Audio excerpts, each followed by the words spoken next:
In the mornings, I get ready for school. I'll go and get my stuff.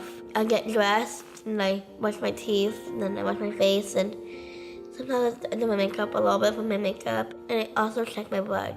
Lily was diagnosed with type 1 diabetes when she was just over 1. Just couldn't figure out what was going on. She was getting sicker and sicker in the hospital. They did a simple blood check, and her blood sugar was over 1,000.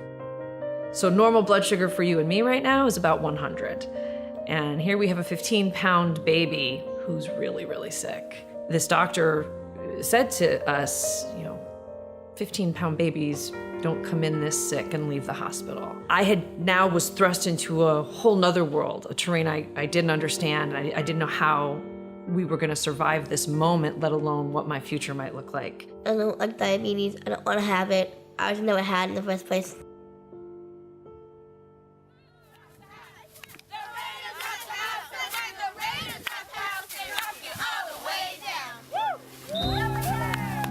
I think diabetes should not stop me from making new friends. I've always said Lily has these angels that come into her life, and they do. They're these incredible people that have come into our lives. I'm grateful for my friends and my nurses at my school, and also my babysitter.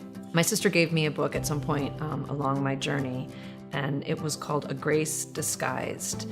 And it had the most profound impact on me in my own journey, because it talked about what happens when tragedy strikes, what grace can come from that, and to start to live in those graces. And that's been something I've tried to do.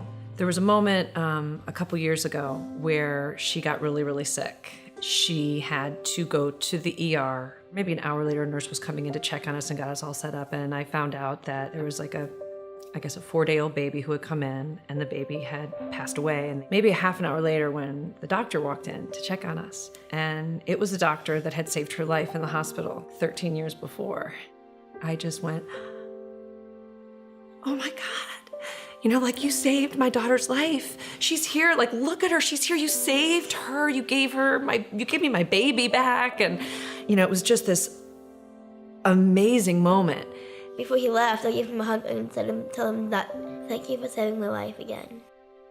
I'm grateful that this doctor did save my life and that I'm still here in the world and making new friends every day. It was just after that, speaking to the nurse, he had pretty much walked out of the room where he'd lost that 4-day-old baby and then come into our room. I think in that moment I realized he's not an angel, but he and all these people that we've met along the way, they're just people. All these angels, they're just people who make a choice. And all these people, that's my grace disguised.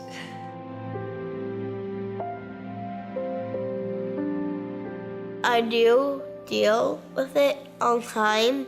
I feel strong and brave to go through this. Don't let diabetes stop you from doing the things that you want to do. And keep doing the things you're good at.